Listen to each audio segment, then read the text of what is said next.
Good morning. I'm 13 News Now meteorologist Craig Moeller. You found us here on the weather desk, where each and every weekday morning around 9 a.m.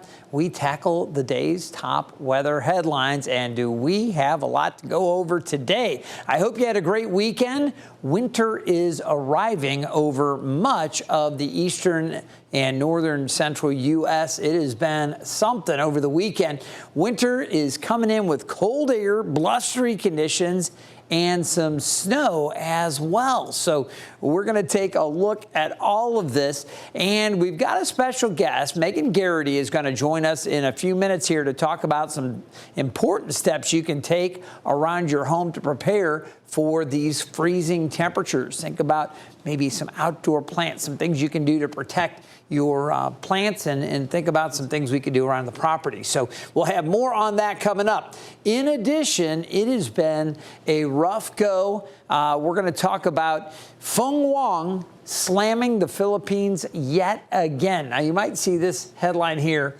raining iguanas. That doesn't relate to the Philippines or the tropics. This has to do with freezing temperatures, and we'll explain that whole strange phenomenon, but it's a thing, and we're going to talk about what parts of the country could see something like that happening maybe in the next 24 hours. So we've got that, the Feng Wang update on the Philippines. I'll show you where that's headed next. And an earthquake near Japan, another one over Taiwan. We'll update you that. And there was a private dam owned in Texas that was springing a leak. There's voluntary evacuations. We'll explain that story and talk about what's going on there. That and, of course, the forecast for Hampton Roads as we get going. But I want to start off by taking a look. You can see across our region, things are drier right now, but up across the north central U.S., snow is working here. A lot of the northeast U.S. and the north central U.S. experiencing this early taste of winter, and several areas across the United States already seeing snow. We could take a live look right now from Chicago, and this is the EarthCam from earthcam.com. You can see the Windy City right now shrouded in clouds. Earlier, this camera was shaking around. It was rocking and rolling.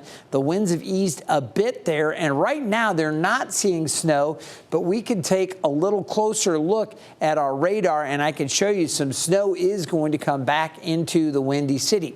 Now, I am a huge Chicago Bear fan, and the Bears yesterday hosted the Giants. That was one of those locations where the snow was coming in. You could see some flurries. The winds were gusting 25 to 30 miles per hour, maybe even a little higher than that. It really changed up how they played the game there outside at Soldier Field. They took more chances on fourth downs. They didn't want to leave it up to the kicking games because the winds were swirling so much along the lakefront.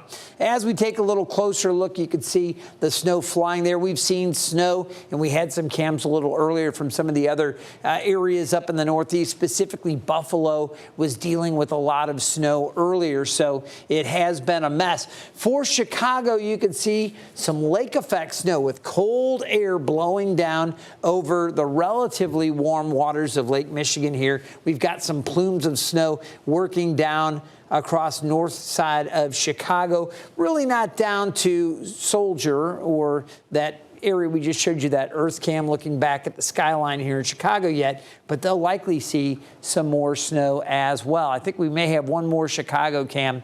If we've got that, we can take it. But we do have snow out there, and there's going to be more coming to Chicago. There's another look. That's another great Earth Cam. Love that we can share these with you. And you can see some breaks there in the clouds, but there is more snow just off to the north, working down along the lakefront, and that will be impacting Chicago. All right, with the wintry weather this morning making a mess of the morning commute, ABC's Sophie Flay has more. This morning, a wintry weather whiteout across the Midwest as lake effect snow sweeps cities from Grand Rapids to Burlington. Some areas bracing for up to 3 inches of snowfall per hour. Oh my God, it's just come out of nowhere. In Chicago, plows and salt trucks in the streets as the city braces for up to a foot of snow. Dozens of school districts in the area closed or delayed today. I'm not ready for it. I think it's a little too early. In South Bend, Indiana, the first snowfall coming weeks earlier than last year. Notre Dame facing sloppy conditions on the field this weekend, taking on Navy in what looked like a snow globe. 49-10. It comes as an Arctic blast brings dangerously cold temperatures to the south. Freeze alerts issued in 11 states as temperatures plummet from Dallas to Savannah. Several Gulf Coast cities see the potential for record lows. We're talking near the freezing mark in places like Baton Rouge and Jacksonville. In Atlanta, authorities opening warming centers. The wind chill expected to bring feel-like temps down to 18 degrees. That cold front also whipping up powerful winds in parts of Texas, triggering red flag fire warnings. Sophie Flay, ABC News, New York. All right, you're seeing other parts of the country feeling this cold. We've got this area of snow working down across southern Indiana, southern Illinois, back into Kentucky, West Virginia, parts of Ohio, and this energy is turning the corner. There's a jet that has dove way far to the south, and I'll show you how that track's going to kind of work eastward, and we might see a few flurries around here in Hampton Roads as well. You take a look at the upper level winds, the jet again carving here. This is where that cold air is, and it's really settled in, and it is plunging southward all the way down to the Gulf Coast. This is going to work offshore, and eventually we'll see the temperatures moderating a bit. But the bottom line is it is very, very cold, and we need to be prepared for this Arctic blast here in Hampton Roads. Quick check of temperatures this morning. These are 9 a.m. temperatures, and look at how chilly it is in Bluefield, 24 degrees, 38 in Roanoke. You get up to Elkins, West Virginia, 31 there, Charleston, 30. We have temperatures here much more moderate along the coast in the low to mid 50s, so not nearly as cold this morning, but that cold air is coming here, and we need to be ready for it. Look at how chilly these temperatures are. Omaha, 22, 26 in Chicago, 27 in St. Louis and Louisville at 28. So this cold air working this way. You can see Atlanta right now, 36. It's going to be even colder tomorrow morning down that way. The Big Easy, 45 down in New Orleans, Dallas at 39. So really chilly temperatures, really in the grips for a good section of the central and soon to be eastern U.S. Now, you take a look at the freeze warning for our area, the chances of a freeze, and we do have our immediate area under freeze warning for tomorrow morning. But as we head towards 7 and say 8 o'clock, you can see we've got a good chance, at least 50-50 or a little bit greater for these freezing temperatures. So we need folks to be prepared. And again, the wind chills tomorrow, low 20. So this is a very bitterly cold temperature swing for Hampton Roads, certainly a good section of the country dealing with the cold temperatures. But when you get down with wind chills into the teens here in Hampton Roads, especially this early, come on, we're only in the second week of November. This doesn't happen very often. This is certainly a cold blast. And with us bracing for this this Arctic blast, I should say, want to let folks know we are under a weather impact alert. So we want folks to be prepared. Again, a hard freeze is possible for some inland areas, and we might even see a couple of flurries. The main thing, we issued this last week because we wanted to give folks plenty of time to protect their outdoor plants and to maybe think about some home preps as well. So there's still time today, but things are going to be changing up, and I want to bring in an expert to talk to us a little bit about this.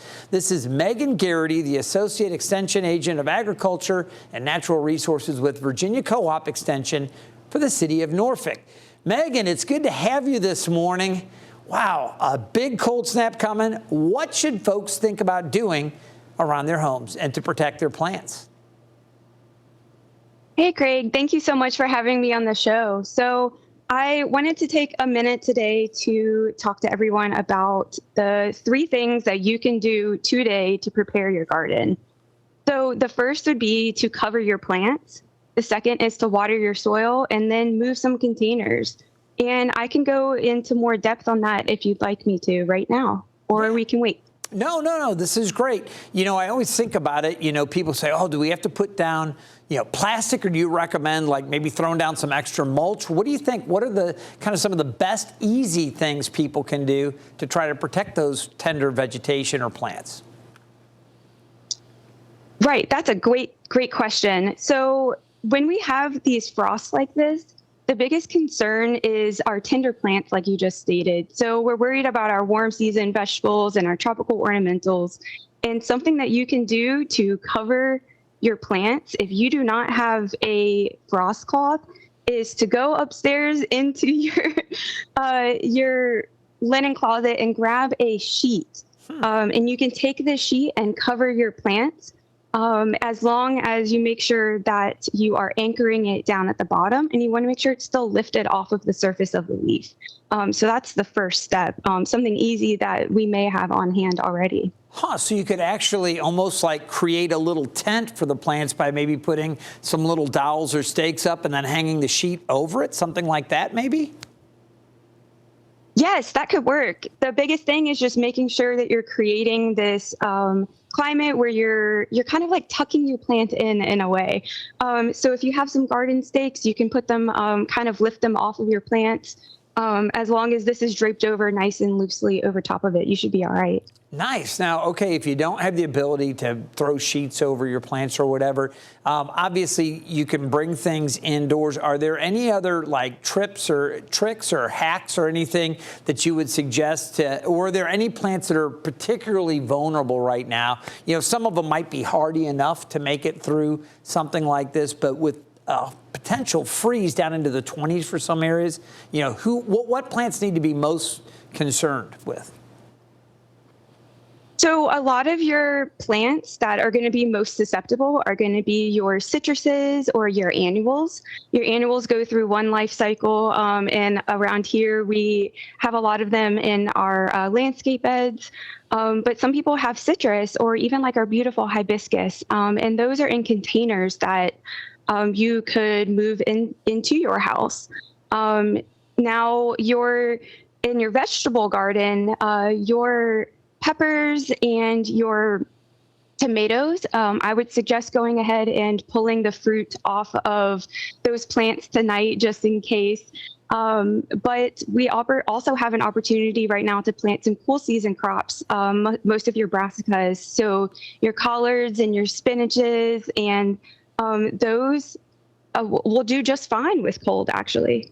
Okay, that's great. Yeah, I didn't even think about that. So we are getting kind of a little bit later in the season, but for folks that are maybe thinking about preparing, you know, once we get beyond just tonight's cold weather, thinking about spring, while I've got you here and you're a great resource, are there any plants that you would suggest folks thinking about trying to get in the ground now for next spring, or is there any window of opportunity to do anything, or is it starting to get too late in the season? Where are we? So there is a window of opportunity here. If we don't get too deep of a frost or freeze tonight, you should be able to plant some vegetables in your garden bed. Again, those brassicas will do fine. And a lot of your carrots and garlic can overwinter, and they end up tasting so great in spring. You can also go ahead and just start planning for your spring garden. And we want to wait till after that last frost and freeze has hit in spring before we start planting back in the ground, just waiting for the soil to start warming back up. Megan, so much information. Thank you so much for taking a few minutes out. I appreciate you bearing with us. We were having a little connection problem right before the start of the show. You've been awesome. And again, we thank you for sharing your expertise in this matter, okay? Hopefully everybody takes steps to prepare their plants. Great. Thank you so much for having me. And Virginia Cooperative Extension is here as a resource. So thank you. All right. Great job. Thank you so much, Megan. All right. So we talked about this colder weather coming in, and it's not just Hampton Roads. You can see this freeze warning extends down through the southeast U.S. and into North Florida. So as we enter these colder months and the temperatures start to drop, you know, some strange things can happen. But one thing that you haven't probably thought about, at least not here in Hampton Roads, have you ever considered falling iguanas? All right. Meteorologist Hunter Forst explains why plummeting temperatures could cause iguanas to fall from trees. If you ever see iguanas falling out of trees while on vacation during a cold snap, don't worry, it's not raining reptiles. What's actually happening is a fascinating bit of science. Iguanas are cold-blooded, which means they rely on the sun and warm air to regulate their body temperature. When temperatures drop below about 45 degrees Fahrenheit, their bodies slow down dramatically. Their muscles can't move properly and they lose their grip, literally. That's when they start falling from trees, appearing frozen or even dead. But here's the thing, most of them aren't dead at all. They're just cold stunned.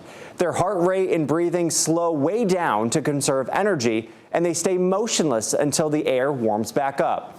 Once the sun comes out, many of them simply wake up and crawl away like nothing happened.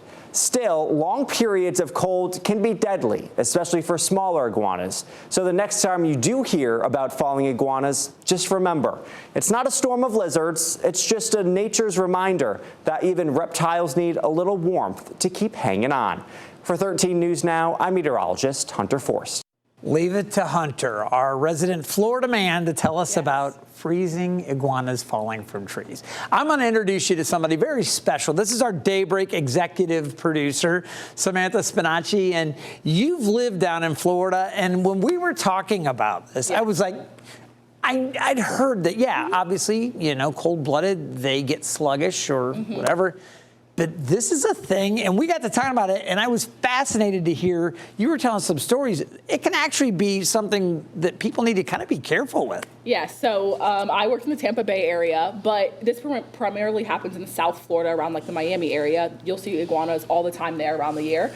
And the iguanas essentially become immobilized because of the cold temperatures. I think it's like 50 degrees that usually will impact an iguana. They'll fall out of the trees, and they're essentially just lying there. They look like they're dead, but they are alive, and they're like in a state of shock. And so people would sometimes try to move them or touch them, but we had to put out warnings to say, do not do that, because iguanas will actually become aggressive. That's wild. So they just kind of like stir, like I think any of us would if we're sleeping for a long time. We'd be, at a sense of shock waking up like that. And they'll scratch you, bite you, and because their tails are so long and sometimes strong, just like how a dog would if a dog whipped you with a tail, kind of whip around. An iguana can do that as well. So we used to put out warnings saying, like, do not touch the falling iguanas. Like, you think it's cool because you see them, but you had to tell people not to do that. Yeah, it's funny. So, I mean, I've heard of this, and I've seen video of like, oh my gosh, you see these iguanas on the ground. But to actually get like a firsthand account that this is like a legitimate thing, and if you are picking up, the weather desk reaches folks all around the country. You see North Florida here under freeze warning, South Florida, they're going to be cold as well. You're saying down around 50 or so, or low 50s. That gets to that point. Really bizarre. Did you ever see one when you were down there? I never saw one, but we always just get videos into them all the time. I've seen the iguanas just like during the summertime. There's hundreds of them in trees, and you're like, I don't know how there's that many iguanas. But no, but people used to always send videos in. I think at one point there was even a challenge which people were like, how many iguanas can you find of frozen iguanas? But yes, be careful because they can attack you. So. And folks never wanting to pass up that social media opportunity. We'll try to get close and take pictures. Not a good idea. No, it's not. All right. Well, you've heard it from Samantha. Thanks for taking a minute with us here on the weather desk.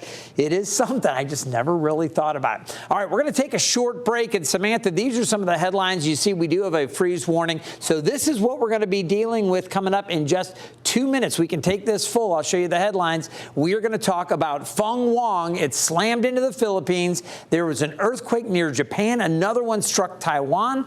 We'll talk about these, and we'll have a lot more in our local weather coming up.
Welcome back to the weather desk. Here's the satellite images as Typhoon Feng Wang made that approach and then moved across the northern part of the Philippines. More than 1.4 million residents have evacuated as the second typhoon in a week slammed into the Philippines. Typhoon Feng Wang triggered floods and landslides, cutting power to entire provinces, killing at least 2 people.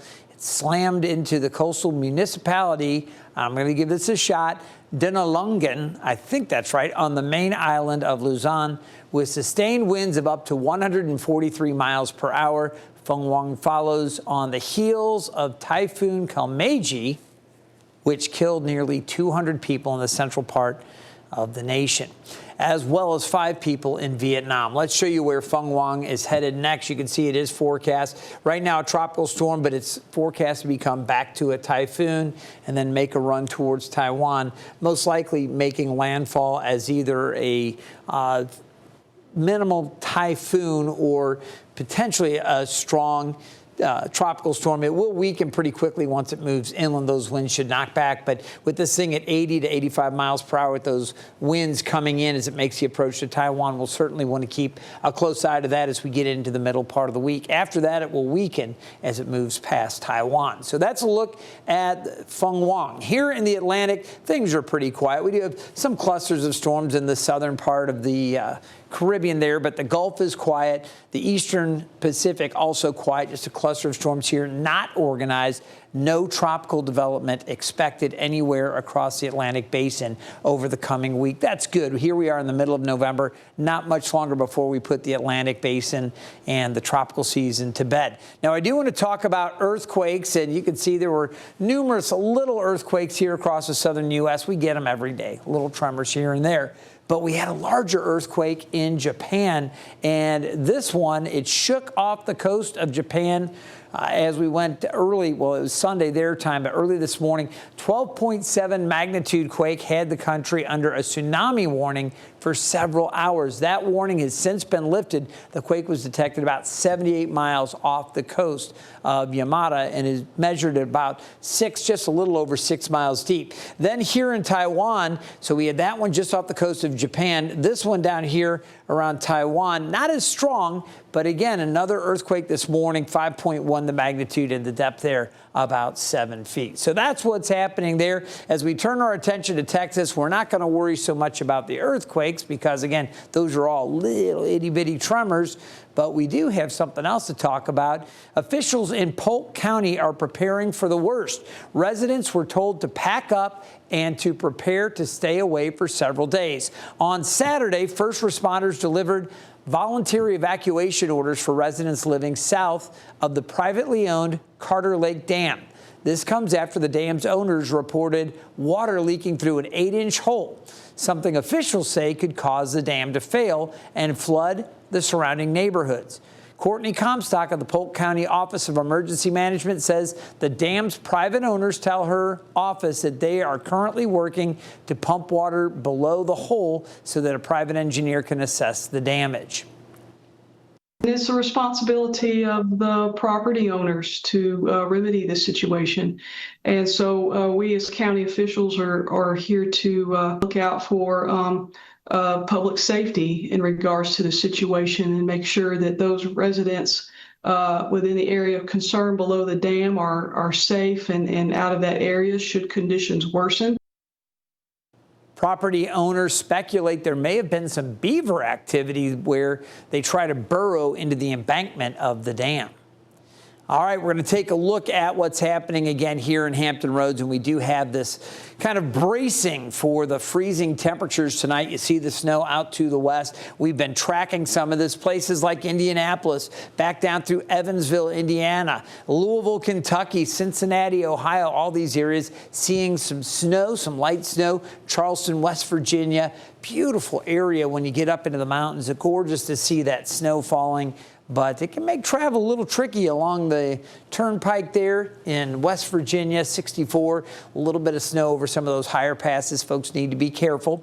You can see again the unsettled weather for the Northeast. No real severe outlook today, so that's good, but do stay alert to travel being impacted by some of that snow. Central U.S., what a chilly day. 39 this afternoon, 35 in Chicago. Again, some lake effect snow there. A little warmer, but not much. Down across Texas, temperatures mid-50s for Dallas, closer to 60 in Houston. The warmer weather, the milder conditions out west. Let's take a look at the downtown area, and this is a Thompson Creek Window Company Skyview. We've got some clouds. The clouds are actually going to break up. Temperatures through the afternoon staying in the low 50s. We do have the wet weather that came through earlier this morning. It's all gone now. We do have a wind kind of coming around to the northwest. Eventually, some of this will work into our region, and that's why we have the possibility of a few flurries. So as we get into the forecast here, you're going to see skies are going to break up with the cloud cover a little later today. And then as we go through the overnight, this is where we start to watch for a few flurries. Now, I'm going to be out tomorrow morning. It's a rare chance for me to get out of the studios. I'm normally kind of holding things down here. I get to go out, and I'm going to try to chase down some snow showers or flurries early tomorrow morning during daybreak. I'll have the weather interceptor out there, the weather impact interceptor, tremendous weather vehicle. We've got cameras all around, 360 cameras. We'll be checking road conditions, and temperatures will be falling.